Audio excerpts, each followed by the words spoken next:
Hi, I'm Hal Roberts. This is Bridge City News. Here's some of the top stories we've been following.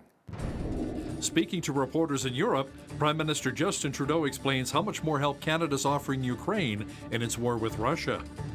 We hear from a couple in Lethbridge who are fearing for the safety of their family in Ukraine. And not only is the Tim Hortons Briar taking place in our city, but so is the Friars Briar. BCN's Micah Quinn will have the details. Your nation. Your province. Your southern Alberta. From the heart of Lethbridge, it's Bridge City News with Hal Roberts. Thanks so much for joining us. Prime Minister Justin Trudeau says Canada is extending its NATO military mission in Latvia indefinitely.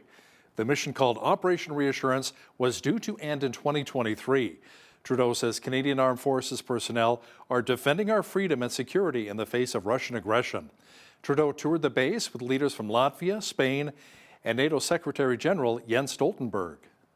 We have sent aid, we have sent weapons, we will continue to send support to Ukrainians as they stand and defend not just their country, but defend democracy, defend the values that underpin democracy, and in fact defend us all. Those weapons are much more useful right now and in the coming weeks in the hands of Ukrainian soldiers fighting for their lives than they would be in Canadian hands. But of course, we need to make sure we replace those weapons rapidly and that we continue to invest in the equipment that leads our armed forces to be able to continue to contribute, not just in places like here in Latvia, but everywhere around the world.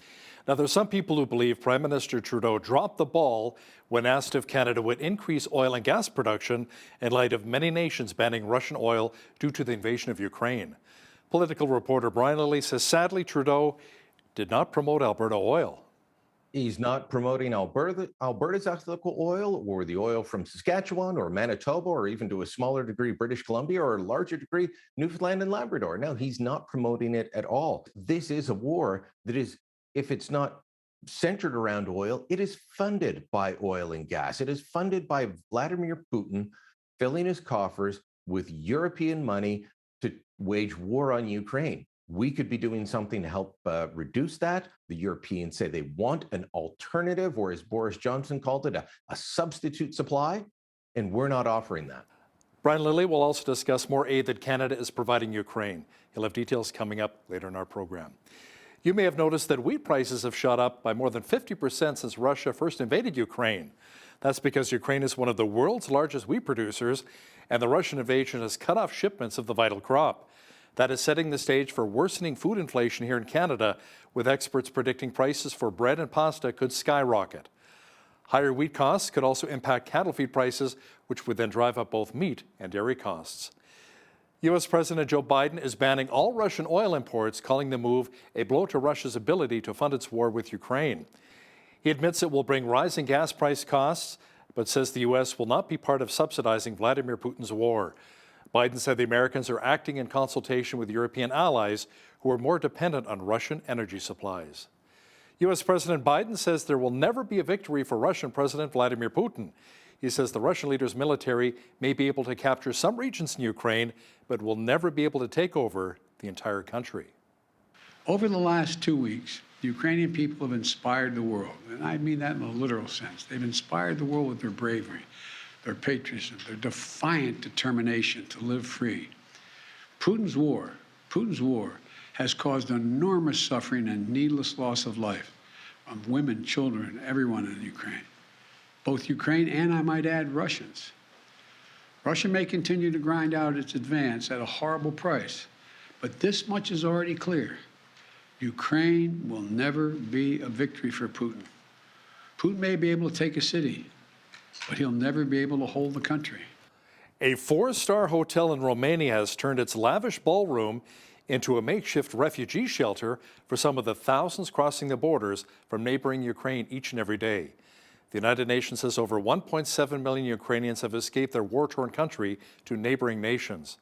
Neighboring Poland has received the most refugees so far, with more than 1 million Ukrainians relocating to the European country. Outside of Poland and Romania, many others have fled to Hungary, Slovakia, and Moldova.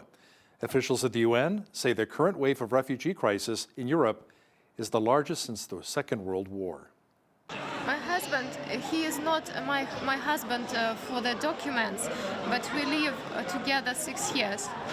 And he promised me when the war is end, I'm sorry, when the war is end, he married me. So when we say goodbye, I feel it like forever.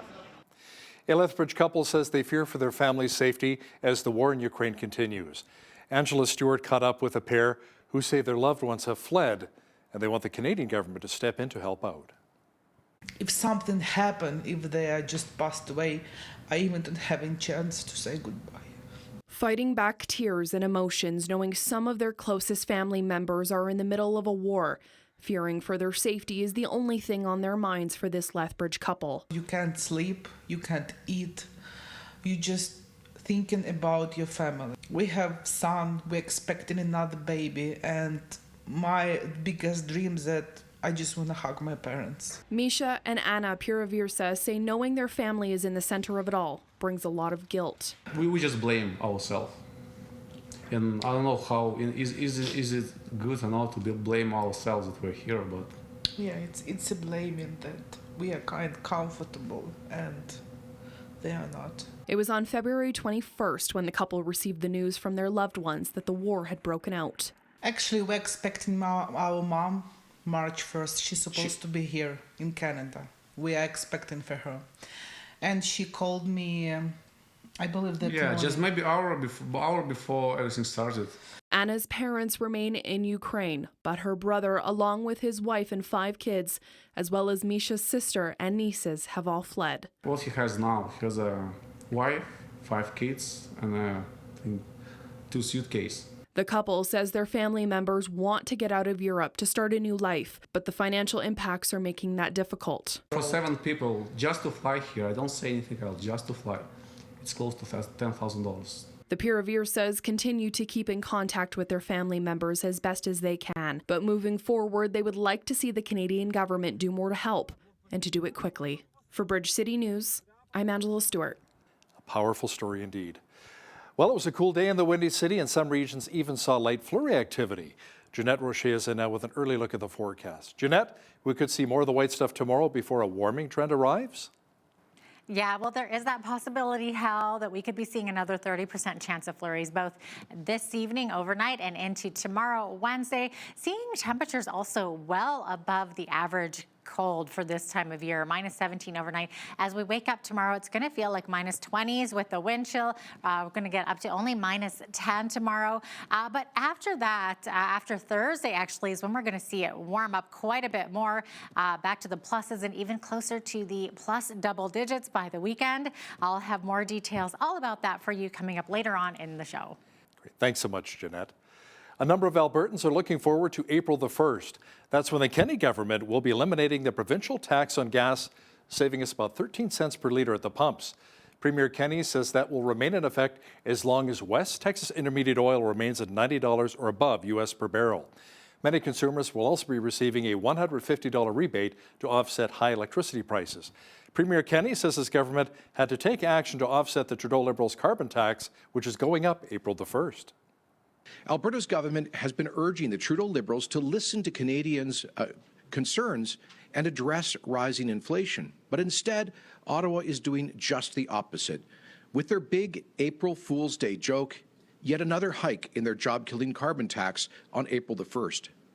That's when the federal government will add 3 cents per litre to the cost of gas at the worst possible time. That is why I am announcing a bold decision that will give real relief to Albertans struggling to keep up with increasing costs. NDP finance critic and Lethbridge West MLA Shanna Phillips says the Kenney government is not really offering much help to Albertans financially, especially since there's a tax bracket creep, which is taking more off of Albertans' paychecks.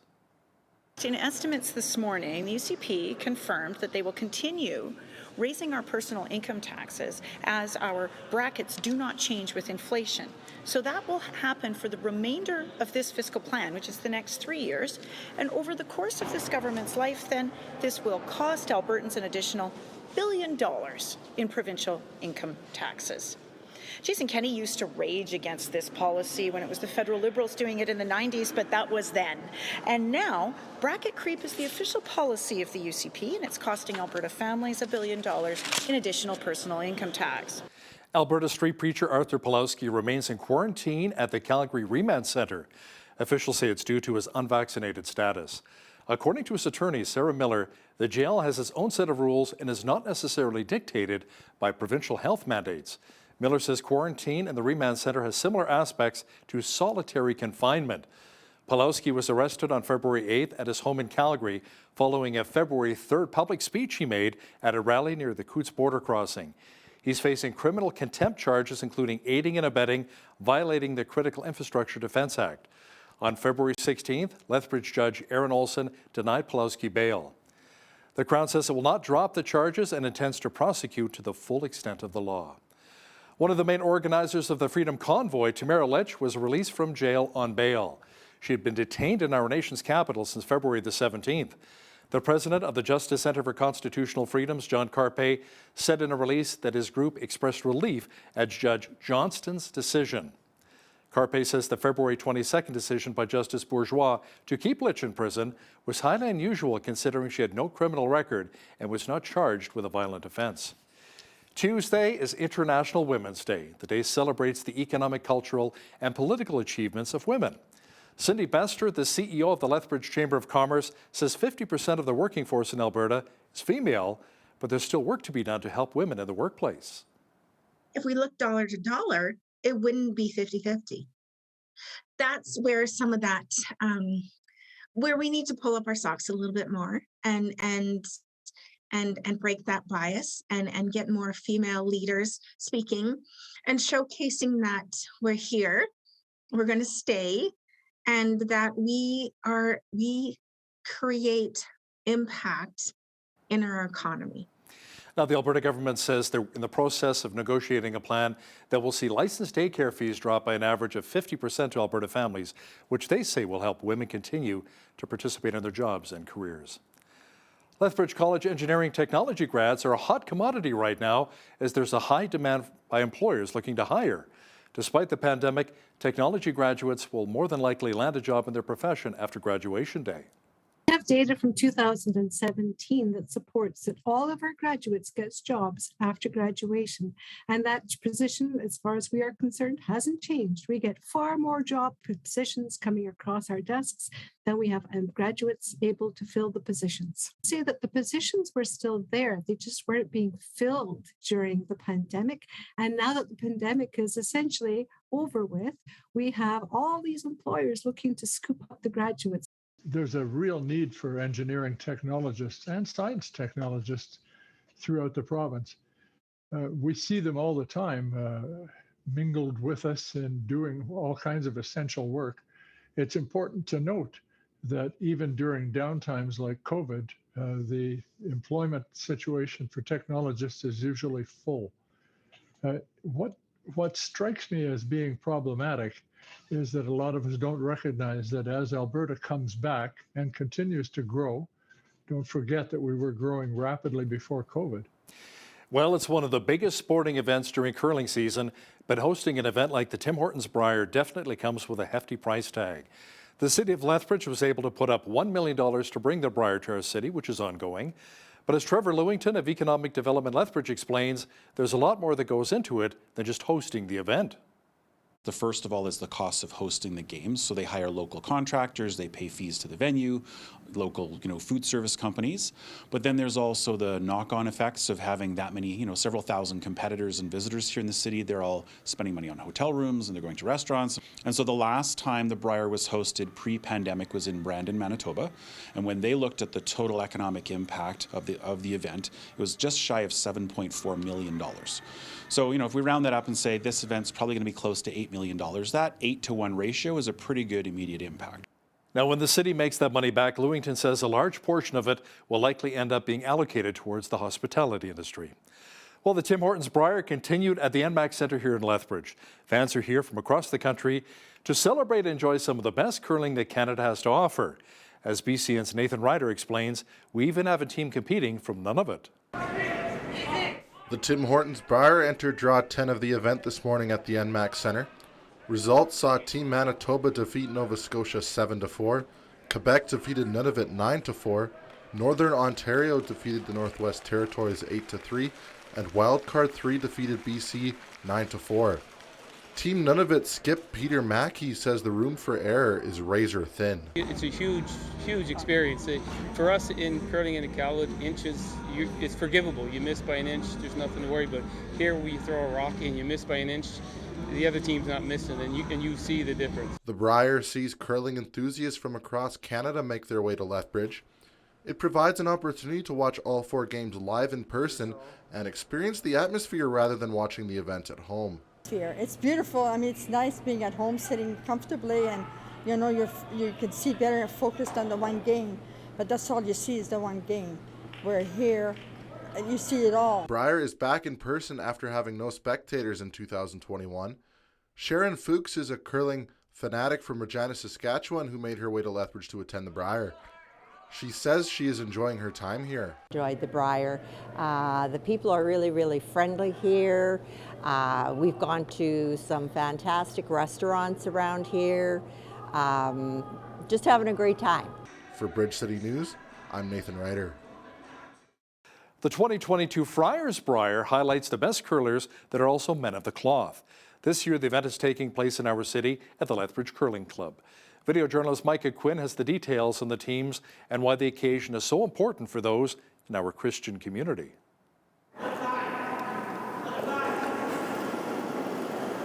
There are 8 teams currently competing in the Friars Brier in Lethbridge. Laverne Houts, a pastor from British Columbia, is entering his 11th year participating in the event. The first Friars Brier took place in Winnipeg in 1978. There's curlers from all across Canada. Sometimes we have more curlers than the other Brier. I think we've had as many as 20 teams.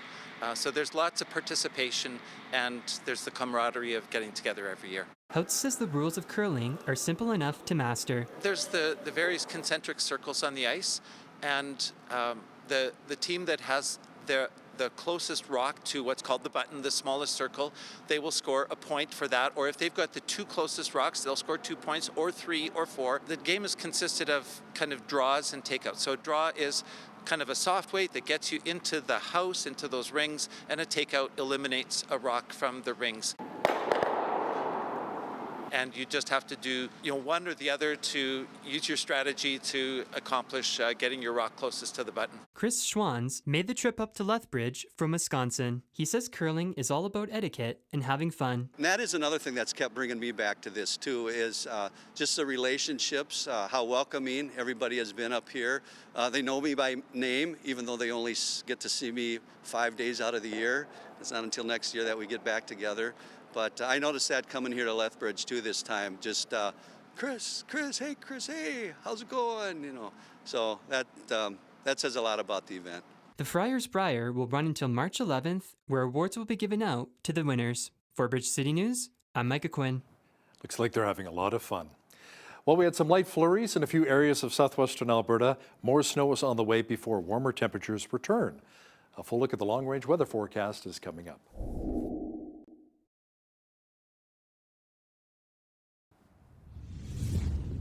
We saw some light flurries in Lethbridge again today, and we were well below our seasonal high for this time of year, which is around 4 degrees. Jeanette Roche is in now with a complete look at the weather forecast. Jeanette, we may see more flurries before returning to a seasonal high later this week. Yeah, Hal, a slight chance of flurries expected both this evening and into tomorrow, Wednesday. Also, temperatures well below average, as you were mentioning. Average high for this time of year, 4 degrees rather. We're only seeing a high tomorrow of -10. Now, keep in mind with that overnight temperature, -17 tonight. By the time we wake up tomorrow with the wind chill, it is going to feel more like a -27. So that is quite freezing for this time of year. As we get into Thursday, it's going to warm up a bit. -3. And then Thursday, or Friday rather, there it is, the sunshine. And we're looking at temperature hovering more around 4 degrees. That's more like it. That's our average high for this time of year. As we look to Saturday, that's where we see our double digits, 10 degrees the high, 5 on Sunday, and all the way up to 12 degrees on Monday. So I'm loving those double digits. Average high for this time of year, as we were saying, 4 degrees. -8 is the average low. High temperature on this day was in 2004. It was 19 degrees. Just 2 years earlier, though, in 2002, we were looking at a freezing -38. That was the chilliest on record. 7 a.m. is when the sun rose this morning, and our sunset this evening, 6:24 p.m., giving us 11 hours and 24 minutes of daylight. As we look to the west coast tomorrow, Victoria and Vancouver both sitting at 8 degrees, lots of sunshine. Victoria, however, seeing a 60 winds on the eastern part of the city there. Edmonton and Calgary looking at a 30% chance of flurries tomorrow, -6 the high in Edmonton, -7 the high in Calgary. Both of those cities also seeing wind gusts of 20 to 40 kilometers per hour. 30% chance of flurries in both Saskatoon and Regina tomorrow, -15 the high for both of those cities. Winnipeg sitting at -16, also with 30% chance of flurries. And a blowing snow advisory is in effect for this evening in Winnipeg.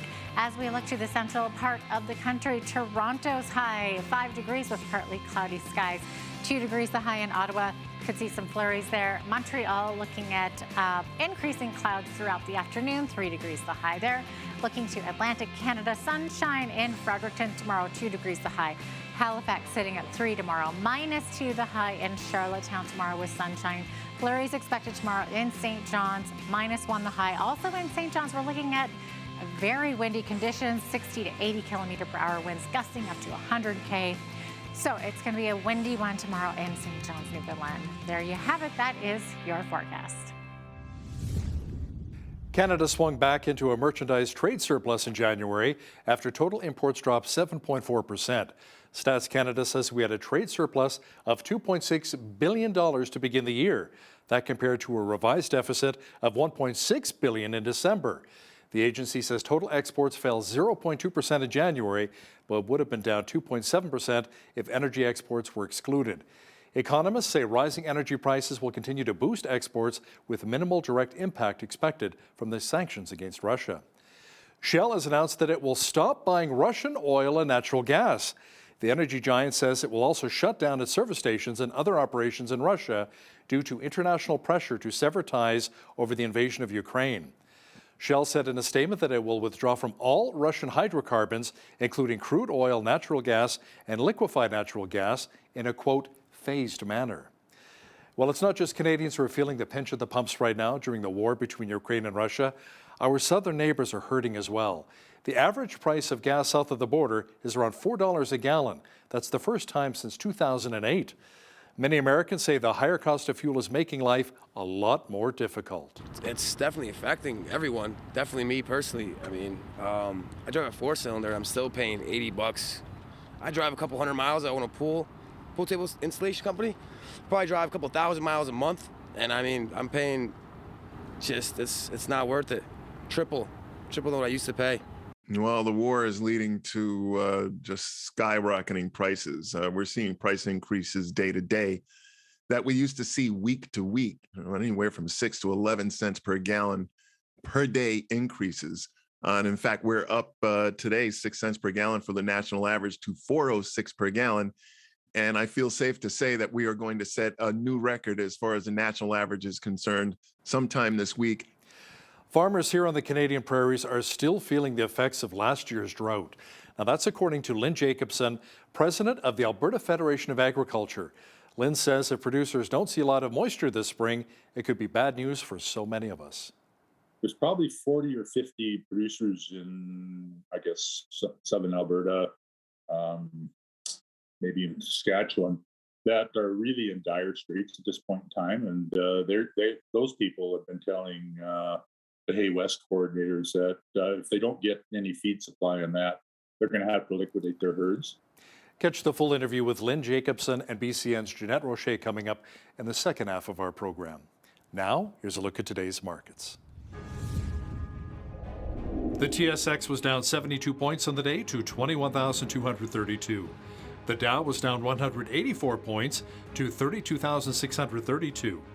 The S&P 500 was down 30 points to 4170, and the Nasdaq was down 35 points on the day to 12,795. West Texas Intermediate oil was up $4.30 to $123.70 US per barrel. Natural gas was down 31 cents to $4.53 US. Gold was up 47 cents to $2,051.23 US an ounce, and silver was even at $26.41 US an ounce. Feed wheat is at $13.60 per bushel, barley's at $11.86, canola's at $25.33, and corn is at $11.68 per bushel. Live cattle were up $1.15 to $139.05. Feeder cattle were down 58 cents to $154.03, and lean hogs were up $2.65 to $102.93. The Canadian dollar was even over the past 24 hours at 77.58 US. We have some breaking news for you. Rookie Ontario MP Leslyn Lewis is taking another shot at the Conservative leadership. She confirmed her candidacy in a short video on social media.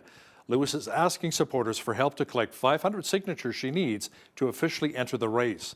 Lewis is the second declared candidate next to Ottawa area MP Pierre Poilievre, who announced his candidacy last month, just days after Erin O'Toole was voted out of the leadership. Canada is considering sending drones and a plane load of extra military aid to help Ukraine in its war with Russia. BCN contributor Brian Lilly will have details for us shortly.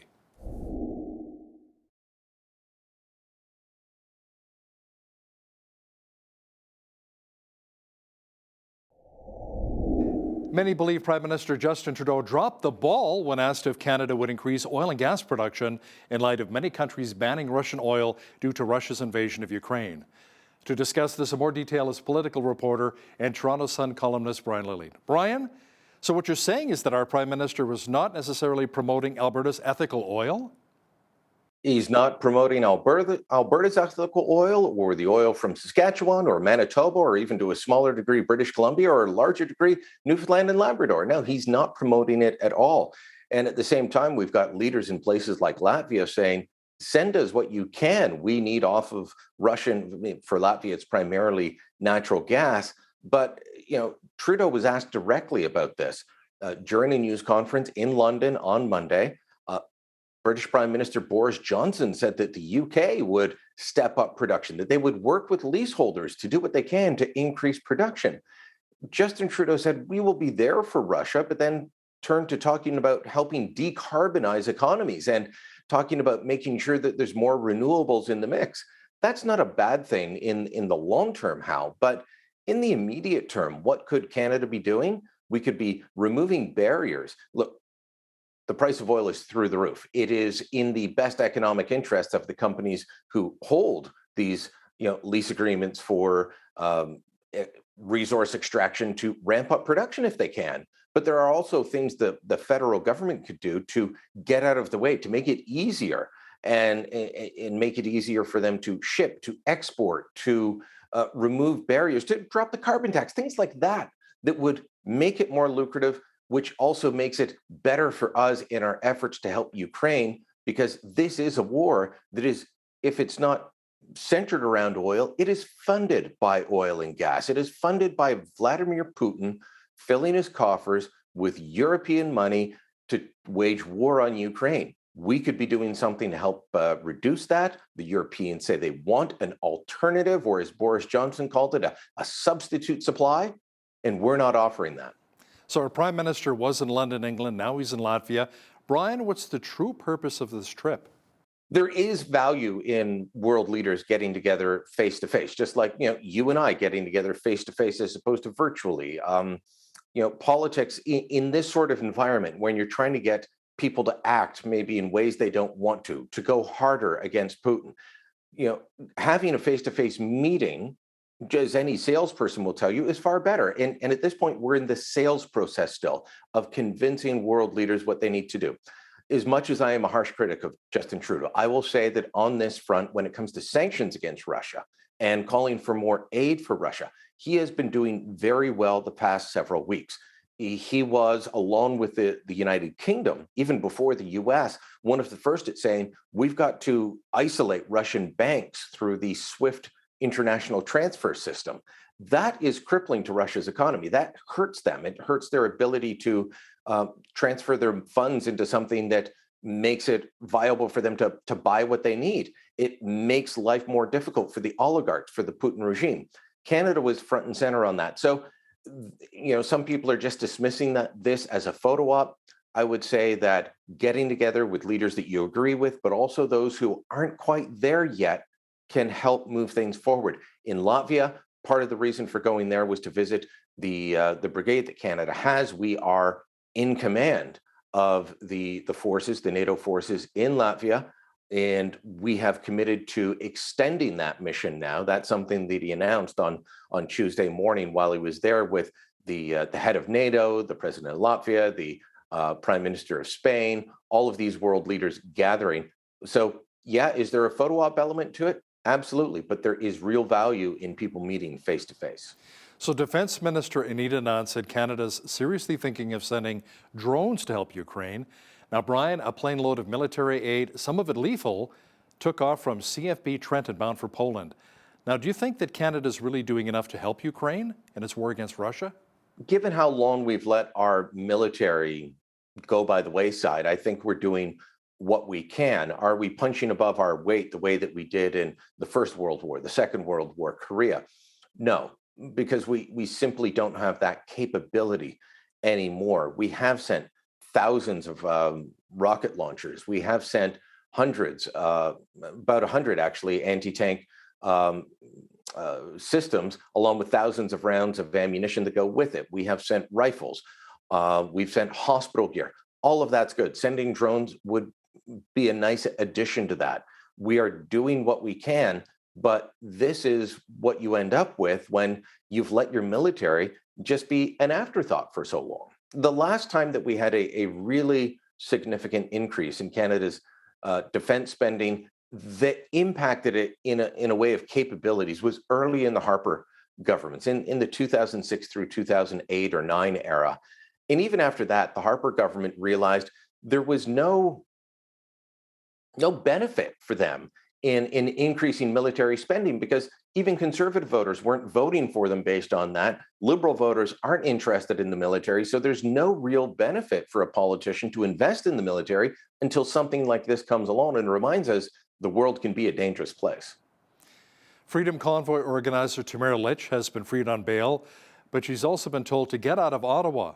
Brian, tell us more about this bail ruling. So, yeah, the bail ruling came down on Monday, and this was an appeal of an earlier bail ruling that said she had to stay. So a couple of things on that. One, her lawyer had argued that the initial denial of bail was brought about by the fact that the judge in that case was a former Liberal candidate.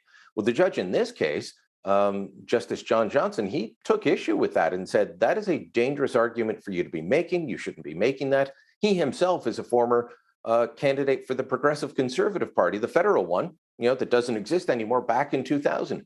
Judges are often involved in politics, but it doesn't mean that they make the decisions based on that. What's the difference between the first bail hearing and the second one? In the first bail hearing, Tamara Lynch wanted her surety, the person who would guarantee she wouldn't escape and go away somewhere. She wanted that to be her husband. Well, her husband wouldn't exactly tell the court how he got to Ottawa. Well, I was on a private plane. Well, whose private plane? Well, I don't really remember his name. Actually, I don't want to say. Oh, his name was Joseph. Well, can you tell us more? No. So are you going to release her to someone who's got access to a private plane and won't tell the court what it's about? Probably not. She's got a new surety. The order was be out of Ottawa within 24 hours, be out of Ontario within, I think, 72 hours, and then you've got to go home to Medicine Hat and stay home.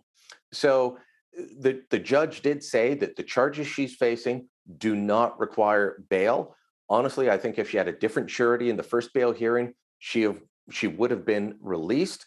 But I know people want to rail against various issues, but when you're saying, yeah, my husband will make sure I don't skip out, and he's not answering questions, judges are going to look twice at that sort of thing. Big difference. They got a better argument, they got a better surety, and they agreed to conditions that they weren't comfortable with in the past. Brian, a Nanos poll taken about 2 weeks ago, just released, shows that whether people supported the trucker convoy or not depended hugely on where they lived, their employment situation, and whether they could work remotely. Tell me more about that. Obviously, no surprise that there was a bit more support for the convoy in Western Canada than Eastern Canada. And, for the rest of the country, it depended on whether, locally people voted for the Trudeau government or not. In areas where the Trudeau government's not popular, the Freedom Convoy was more popular. That's not a big surprise. But what is interesting, especially when you consider the way it was sometimes portrayed by my colleagues in the media, is that younger people were more likely to say they supported the aims and missions of the Freedom Convoy. The reason for that, their employment situation. Younger people are in much more precarious employment positions than you and I, Hal, later in our career, established. The other factor was, were you able to work remotely or not? People who weren't able to work remotely and were likely to end up laid off or have hours cut or face economic repercussions due to COVID mandates and COVID restrictions, they were more likely to support it. It's why you saw a lot of small business owners, restaurant owners, and in various people from those sorts of industries coming out, regardless of their politics, and saying, yeah, I'm on board with this. Why? Because it affected them on a personal and very deep financial level. So those were the main things. The Zoom class weren't interested in the trucker convoy. Why? COVID hadn't really affected them, other than they couldn't go out to restaurants at various times. But someone would deliver their Uber Eats order, and they'd be fine with that. So very much a class, an age, and a workplace situation were the determining factors in this Nanos poll. Now, the same polling firm Nanos found that while a number of Canadians in central Canada didn't really appreciate the Freedom Convoy, they also did not like the way Justin Trudeau handled the situation. It kind of a pox on all your houses. So it was about 22% across the country said they, in the Nanos poll, said they supported the Freedom Convoy, and just shy of 72% said they didn't, and then the rest, unsure, didn't know. But then when it came to, do you support the way Justin Trudeau handled it, he is taking a knock on this. And we've seen this in several polls, be it from Angus Reid Institute, from Nanos, from Maru Public Opinion to Ipsos. They've all seen that the Prime Minister, people didn't like that he was so angry, that he was so divisive, that he played wedge politics. And of course, that's something that you and I called him out for early on, Hal, but that other people said, oh no, that's not true. Maybe things changed when people like Joel Lightbound, his own Liberal MP from Quebec City area, came out and said, I'm uncomfortable with the wedge politics being played. Maybe that had a number of other Canadians sit up, take notice, and say, you know what? Whether I agree with these people or not, they're fellow Canadians. We shouldn't be treating each other like this. I think there was some of that going on. Justin Trudeau does not escape from this unscathed. I'm sure his supporters would tell you otherwise, but every single major polling firm that's looked into this has found otherwise. Brian, last week, MPs from across the country and party lines voted for a Bloc Quebecois motion, meaning that Quebec would receive special status in the Commons, while us here in Alberta, British Columbia, and Ontario would be penalized. Explain what happened there. So it's a non-binding motion, but it is a voice vote of the will of Parliament on what they think should happen. And it was a response to an Elections Canada redistribution of seats proposal. Under that redistribution, due to population changes, Quebec would lose one seat. They would go from 78 seats to 77 seats. Ontario would go from 121 to 122. BC would go from, I'm on the spot here, I think from 42 to 43. Alberta would get, I believe, 3 extra seats. But the numbers, if you look at it, are still disproportionate. The House of Commons voted and said, you know what? We don't like this. Not because the numbers were still unfair to Ontario, Alberta, and British Columbia, but because Quebec would lose a seat. And so they voted for a motion that said not only should Quebec not lose a seat, but Quebec's political weight in the House of Commons should never change. So even if Quebec's population either shrinks or remains stagnant and Ontario, Alberta, and BC, which for the last 20 years have been the growing major growth population-wise, even if we grow and grow, Quebec has to keep its current 23 or so percent of the seats in the House of Commons. Is that really fair? I would argue that it's not. To put this into perspective, if Ontario, Alberta, and BC all got the same seating situation as Quebec with their current 78, Ontario would go from 134 to, 121 to 134. That would be 13 more seats. Alberta would go from, I think you're at 34 right now, to 40, and BC would go from 42 to 47. That shows you how underrepresented we are compared to Quebec. But these MPs from every party and across the country voted in favor. There were even Conservative MPs in Alberta. Earl Dreeshen, for example, voted in favor of this. 103 MPs in Ontario voted for this, and the majority of MPs in British Columbia voted for it. It was mind-boggling to me how there were about 65 Conservatives, or actually exactly 65 Conservatives voted against this, along with one Liberal, longtime Toronto Liberal MP, John Mackay. Other than that, everybody said, yeah, let's make sure Quebec is always overrepresented in the House of Commons. Completely unfair. Now, speaking of Quebec, former Quebec Premier Jean Charest has not officially announced that he's seeking the CPC leadership, but it appears as though the frontrunner so far, Pierre Poilievre, has been taking a few shots at Charest. Yeah, so, it's funny. I keep talking to Conservatives who are definitely in the Pierre Poilievre camp, and they say, well, Charest's not a serious contender. And I said, really? Have you looked at how the Pierre Poilievre camp is targeting him? They see him as a serious contender. And whether it's, my own phone call with Pierre Poilievre last week or people on his team, what do they talk to me about other than their own policies and how their campaign's going? Charest, Charest, Charest. They're not worried about Peter MacKay. I don't think Peter MacKay's getting into the race this time. They're not worried about Brampton Mayor and former Ontario PC leader Patrick Brown. They don't mention him at all. But they do bring up Charest, and they've got graphics ready to go, and they have, their surrogates taking shots at him. Charest is a serious contender for the Conservative leadership. He is likely going to announce on Thursday. I was told last week, expect something on Monday night. Well, on Monday night, they announced he's going to formally announce on Thursday. So he's going to step forward. He's going to put his name into the race, and then you're going to have two serious contenders with still a bunch of other people underneath, including Leslyn Lewis, Joel Etienne. There's a mid-Ontario guy named Scott Aitchison looking at it. So there will be other candidates in the race. But at this point, unless somebody else jumps in, these are the two front runners. And then if Brampton Mayor Patrick Brown jumps in, he's right behind them in the hunt for the big prize. It'll be interesting to see the way this plays out between now and September when the Conservatives choose their new leader. Political reporter and Toronto Sun columnist Brian Lilley, thanks so much for your time today. Thank you, Hal.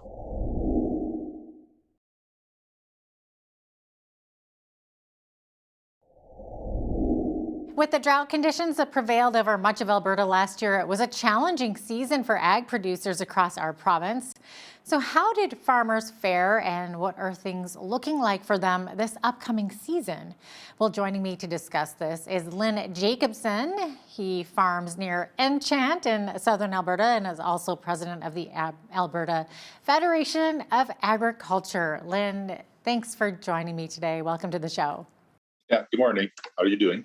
I'm doing very well, thank you. So, Lynn, tell me, how bad was last year's drought for Alberta farmers across the province? Did we see any operations hit so hard that they were forced to quit or to sell? Yeah, no, the conditions in Alberta last year varied depending on the region you were in. So not all the province was in as dire straits as other parts of the province. The breakdown for the province probably is in southern Alberta, where I'm located right now, was probably some of the driest parts of Alberta and going in. And then as you went farther north and you got up towards the Red Deer, Lacombe, Edmonton, the Three Hills areas, they had better conditions and growing conditions. They received more rainfall over the year, and they turned out in them areas maybe to having half a crop in some areas, or maybe 75% of the crop, depending on if they picked up rains or not. Then you moved over to the eastern part of the province, and then it turned drier again. And a lot of those people in some of those areas, maybe they only got a quarter of the crop that they were expecting. And then you get into the Peace River country, which was really dry to begin with. And then it started raining in some of those areas up there. But as I mentioned earlier, the worst part basically was the southern Alberta region. And we really did not receive any significant rainfall over the whole year. Right. So it was. So how bad was it for southern Alberta producers? And were there any specific areas that were hit harder in southern Alberta than others? Yeah. Well, I could pick up one of our, and I guess our area around the Enchant area, Lomond, Milo areas, which are north of Lethbridge. Basically, the dry land acreage in this area, I guess yields ran from non-existent to maybe 14 or 15 bushel an acre, depending on your cropping patterns and what you did. Like our normal cropping, I guess, average in this area on dry land is around 30 to 35 bushel an acre. It has gone up a lot better, when we get some rain. Year before that, yields were sitting around 60 to 85 bushel an acre on dry land. Now, there's also the irrigation in our area too, and our farm has a lot of irrigation on it. So we're sort of a mixed community, or mixed farming area with the irrigation and the dry land. And the irrigation, well, it was hurt somewhat from the heat, and that we were still, we come up with a fairly decent crop. Okay, so where are we at right now with current moisture levels then? So if we don't have a wet spring, for example, are we going to be in trouble? Yes, southern Alberta especially. There's been varying amounts of snowfall over this area. The Carson area, which is deep south and more to the west, has got more snow than we have. You get up into the Lethbridge area, and then over to us towards the Enchant area, and then even into the Lomond area too. My goodness. So what effect has this drought had on beef producers, for example? Yeah. Well, we're part of the Hay West program, which we started up, and I think a lot of your agriculture producers will be aware of that. That's through the Canadian Federation of Agriculture. We started the initiative in bringing hay into southern Alberta, Saskatchewan, and Manitoba. Now, we're getting calls, and this is what we directly know from a report we had last week with the Hay West program. There's probably 40 or 50 producers in, I guess, southern Alberta, maybe even Saskatchewan, that are really in dire straits at this point in time. And those people have been telling the Hay West coordinators that if they don't get any feed supply on that, they're going to have to liquidate their herds. There will be other people that will be a little bit better off. But if they don't have any significant rainfall going into spring, that's still going to cause a problem, because there won't be much top growth on grass, and that as we go forward. And that, again, is subject to regions like around the Waterton area and that area. Last year, they had pretty good rains and significant. When you got farther to the east, then it started drying out quite a bit. And a lot of farmers a lot of ranchers did not have adequate supplies to carry them through the winter. In fact, you're seeing ads now in the paper for people advertising, can you spare a couple bales, or can you spare half a load of hay, to people that maybe have had adequate reserves for their own, and getting closer to spring, feel that they can maybe sell some of that hay. Mm-hmm. Wow, so this has really had an effect on the supply. And would it affect the cost of feed as well? Oh yeah, the cost of feed has gone up. It's just like everything else. Hay is probably ahead of the game on everything else, because of the dry conditions and that spillover on the effect of prices on that. So hay has been very expensive, for quite a while. And I know some people, it's hard to justify, but when you've got cattle that are ready to calve and things like this, and you need something to do, unless you're going to sell those animals, they're going to have to pay a price basically to feed those animals. So it is a dire situation for people. And I would suggest the people that are probably the most likely to liquidate their herds are going to be the older producers. If you're in your 50s or older than your 50s, if you've got to start cutting your herd down and then the rebuilding process, if you want to retain, is not immediate. You can't go out there and buy back or you can't build it back up your herd to what you thought thought you should have with your genetics and that. So it's probably about a 5 to 10 year process to bring you back to where you were once you get you downsize quite significantly. So this is going to have an effect. We can see, and we're hearing about the older producers in the cattle industry are saying, once I've liquidated down to a certain point where I've liquidated my herd, I'm probably not going to get back into the business again. My goodness. Ugh. Now, Lynn, obviously, topic of conversation the past week or so has been the war in Ukraine. What are you hearing from the ag community with regard to the war in the Ukraine? They've been traditionally one of the biggest grain suppliers for Europe, the Middle East, and Africa. So will this create a new export market, and could it drive up prices here? Well, I guess to break it down, we talked about the war and the effects it was going to have on agriculture at the CFA meeting among ourselves as delegates. And this is going to affect all of Canada, basically, or all Canadian producers. What we're seeing, I guess, with the Ukraine and Russia with the war, how is that going to affect their production? And a lot of their large areas of Ukraine that actually are producing, or agriculture producers, are in the regions that are under attack right now or are very close to. But it's not only if those producers in Ukraine and can't get the inputs that they need with fuel and fertilizer and some of the weed sprays and their seed. So this could have a very dramatic effect on what they're going to produce this year, for sure. Russia, not so sure how that's going to work out. But you take Ukraine out of the equation, and they are the larger producer of that region. It's going to have a significant effect on world prices and world supply. And Ukraine supplied markets that we have supplied in the past, but they still filled in a large part of that demand. What it really means, if they're cut off, there's going to be more demand for products out of North America and other regions of production. I was going to ask, so if the war continues and if we have another drought, how could this end up affecting Canadian consumers, like at the grocery store checkout? Do you think it's going to drive it up that way? Well, it already has. I think people are already complaining about grocery prices.